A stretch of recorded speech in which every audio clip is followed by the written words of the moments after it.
banjo pickers, especially beginners, tend to look at different styles as being fairly discrete and separate from one another. This is particularly true for traditional styles like claw hammer, thumb lead two finger, and index lead two finger. For example, let's say somebody starts out learning claw hammer and then they want to give thumb lead two finger a try. Often it becomes very confusing. It's not clear whether you're playing true thumb lead two finger. Why doesn't this sound like somebody else's two finger, so on and so forth. I think it's very helpful to actually think of claw hammer, index lead two finger, and thumb lead two finger as being part of a spectrum of possibilities, something I call the two finger spectrum. Here's a graphic that illustrates my concept of the two finger spectrum. And this entire video is simply going to be an explanation of this graphic. The essential attributes here are that claw hammer and thumb lead two finger form end members on this spectrum, and then index lead two finger sits between those two end members. And that index lead and claw hammer share some commonalities, and index lead and thumb lead two finger share some commonalities, but thumb lead and claw hammer really don't have anything in common at all. They're the end members. I put a copy of this graphic in PDF form up on the Banjo Hangout, and if you just go to the link below in the video description, you can download it. So now I'm just going to make 4 points of comparison to drive home the point of this diagram. Comparison number 1 has to do with how we play beats and offbeats. And let's take a look at a measure of tablature here in 4/4 time just to get on the same page with some terminology. What I've shown is the 4 beats of the measure are split into eighth notes, so we really have 8 notes here, and they would be counted 1 and 2 and 3 and 4 and, or if you will, bump-a-ditty, or boom-a-chugga, boom-a-chugga. The point here is that the beats are the notes that we count as 1, 2, 3, 4, and the offbeats are the notes that are the ands. Okay, let's take a look at the possibilities here. There's really only 2 ways to approach this. First, the finger plays the beats and the thumb plays the offbeats, and that is common to both claw hammer and index lead two finger. The other possibility is that the thumb plays the beats and the finger plays the offbeats, and that is the unique attribute of thumb lead two finger. The second point of comparison is the direction of finger movement regardless of whether the finger is playing a beat or an offbeat. And again, we can either have the finger going down, and that of course is what we do in claw hammer, and it's a unique attribute of claw hammer. The other possibility is the finger comes up, and that is the one attribute that is common between index lead two finger and thumb lead two finger. The third point of comparison is how we play the bum ditty. If we think of the bum ditty in terms of beats and offbeats, it's beat, beat, offbeat. So our approach in terms of finger and thumb order is either finger, finger, thumb, which would be the case for claw hammer and index lead two finger, or it's thumb, thumb, finger, which would be the case for thumb lead two finger.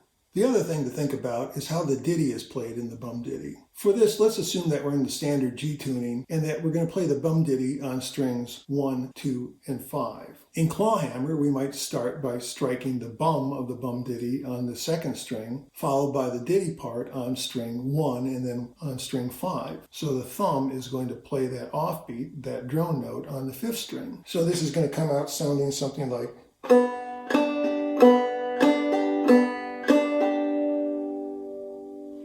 Well, what about index lead two finger? It's the exact same structure, 2, 1, 5, 2, 1, 5, with the difference that the finger is going to pluck up on the second string and the first string. But that final note, that offbeat, is going to be played by the thumb on the 5th string and form that drone note. Well, what about in thumb lead two finger? Here, the thumb would still play the bum on the second string, but the ditty is not going to be 1, 5. It's going to be 5, 1 in terms of the string order. And the finger is going to play the first string to play that offbeat note, that drone note. So it's going to sound like...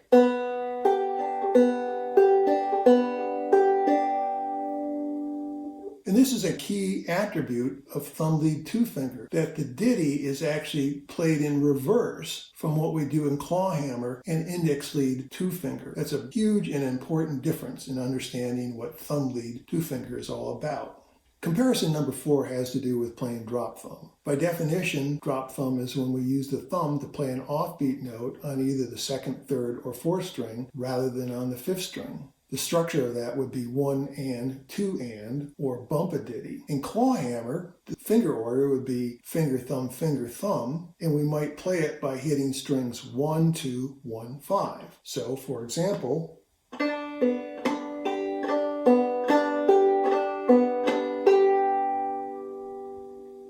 what about in index lead 2-finger? Once again, finger, thumb, and the string order would be 1, 2, 1, 5. The only difference is that the finger is going to pick up rather than stroke down. So,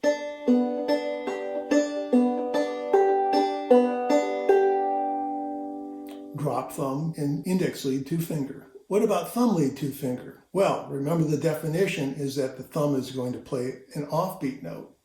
So technically, there is no drop thumb in thumb lead 2-finger because the thumb has to play the beats. Once we allow the thumb to play an offbeat, we're really borrowing from either claw hammer or index lead 2-finger. There's something that is roughly the equivalent, it's not the same, but it's something I call drop finger. And that's when we allow the finger to play an offbeat note on either the second, third, or fourth string, rather than always playing offbeat notes on the first string. Again, 1 and, 2 and, bump-a-ditty. Here the finger-thumb order would be thumb, finger, and we might execute that by playing strings 3, 2, 5, 1.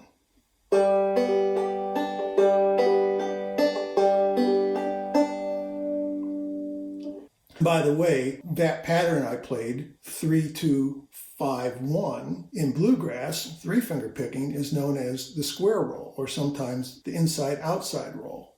So to sum this up, we can think of the 3 styles of claw hammer, index lead 2-finger, and thumb lead 2-finger as forming a spectrum of styles. Claw hammer and thumb lead sit as end members on the spectrum and really don't have anything in common other than the fact that they both are played with 2 fingers. Index lead sits between the two and has commonalities with both claw hammer as well as thumb lead. Well, there it is.